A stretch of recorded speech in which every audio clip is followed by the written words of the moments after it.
I'm Laura Ingraham, and this is the Ingraham Angle. Thank you for being with us tonight. Colorblind with rage. That's the focus of tonight's angle. Mr. President, thank you. Thank you. Thank you very much. I appreciate it's great to have you. It's Thank great you. Thank you. Don't go anywhere. It's a very exciting day around here. We'll have reaction. Well, that was interesting. Today we saw that Joe Biden has lost far more than his awareness of basic television etiquette. He's lost all credibility. After the Supreme Court's 6-3 decision striking down the use of racial preferences in college admissions, Biden was sent out by whomever winds him up to lie. Affirmative action is so misunderstood. Many people wrongly believe that affirmative action allows unqualified students to be admitted ahead of qualified students. This is not how college admissions work. Now, the White House comms people aren't that ignorant. They know the truth, that the entire point of racial preferences is to give minority candidates an edge, regardless of their test scores or their transcripts, their resume. It's classic discrimination, and it's based on race. Colleges set out standards for admission, and every student has to meet those standards. Then and only then, after first meeting the qualifications required by the school, do colleges look at other factors in addition to their grades, such as race. Okay, what's less believable? That he didn't know that Hunter was making millions off the Chinese, or that he doesn't know that affirmative action is a total scam? Now, how many of you know someone whose son or daughter didn't even get waitlisted at a university despite having stellar grades? Maybe a varsity sport, maybe high SATs, while a minority student in their class with an average or maybe even a below average academic record got in. It happens every season, thousands and thousands of times during the application process. No one is standing up to speak out against the injustices faced by our community. Then our well-deserved rights will never be realized. Now, Justice Thomas's concurrence in the case was an absolute tour de force. The best piece of legal analysis and writing I think I've ever read. He went right at the university's reliance on racial box checking in admissions. You have to read it. All racial categories, he wrote, are little more than stereotypes, suggesting that immutable characteristics somehow conclusively determine a person's ideology, beliefs, and abilities. Of course, that's false. Members of the same race do not all share the exact same experiences and viewpoints. Far from it. A black person from rural Alabama surely has different experiences than a black person from Manhattan or a black first-generation immigrant from Nigeria, in the same way that a white person from rural Vermont has a different perspective than a white person from Houston, Texas. Yet universities' racial policies suggest that racial identity alone constitutes the being of the race or the man. That is the same naked racism upon which segregation itself was built. Small wonder, then, that all these policies are leading to increasing racial polarization and friction, he wrote. And thus the practice is obviously not just hideously unfair, it's constitutional under the Equal Protection Clause, the court found. Unfair to non-minorities and to the minorities themselves. Now here's more from Justice Thomas. He writes, I continue to strongly believe and have never doubted that blacks can achieve in every avenue of American life without the meddling of university administrators. Meritocratic systems with objective grading scales are critical to that belief. Such scales have always been a great equalizer, offering a metric for achievement that bigotry could not alter.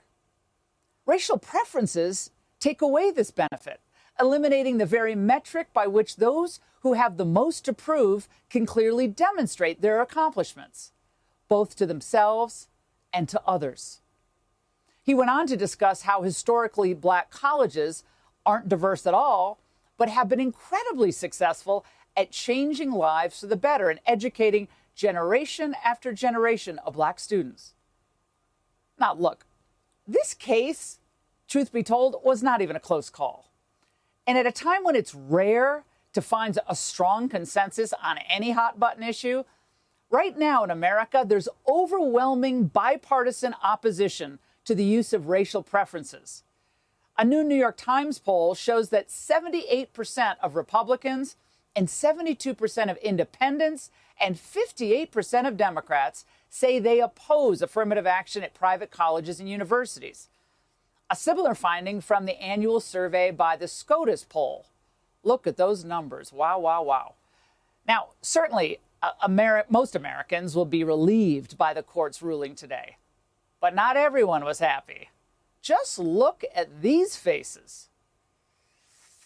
Now think about it. They're mad that universities can no longer discriminate based on race. They're upset that the court followed the original meaning of the Equal Protection Clause. They're mortified that their diversity shell game has been exposed for what it is.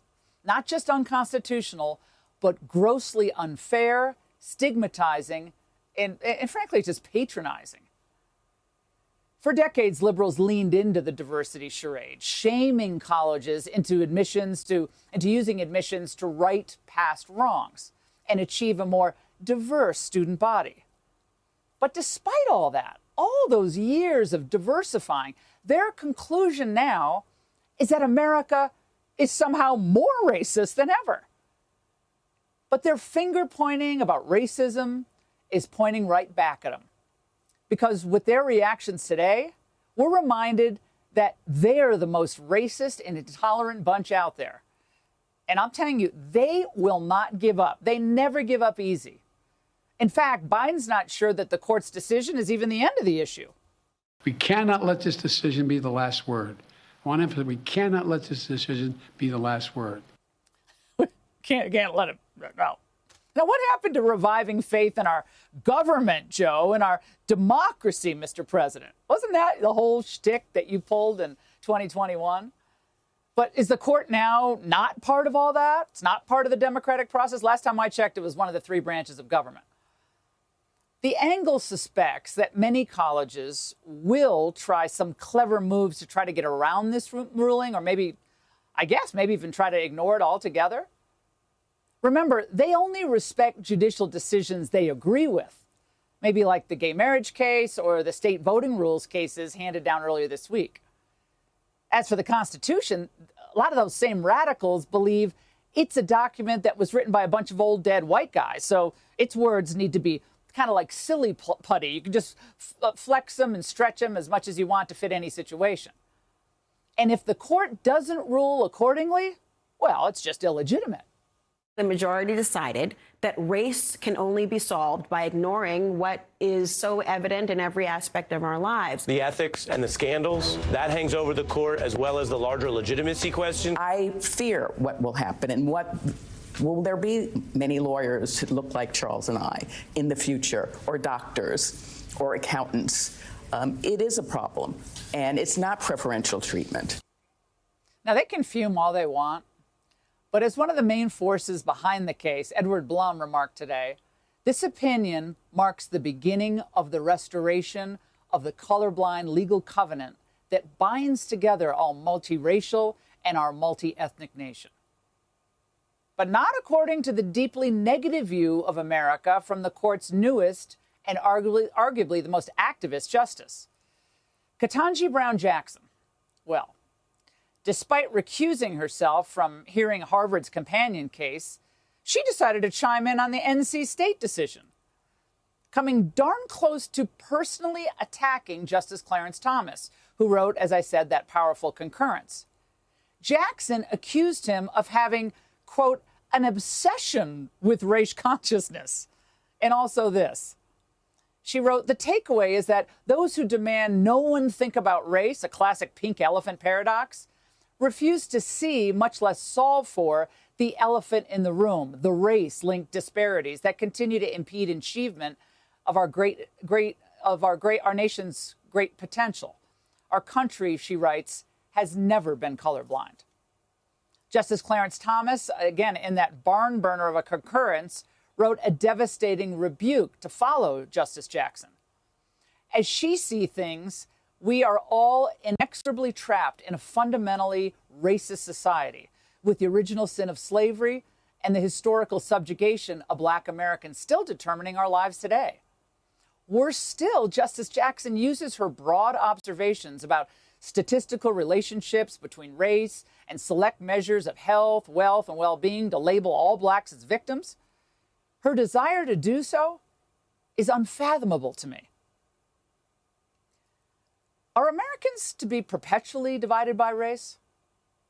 The elites say yes, but a good majority of Americans and 6 Supreme Court justices on the court say no. Politicians who defend the racial spoil system that has roiled so much of American society, they do so because they want to keep the people scared and divided.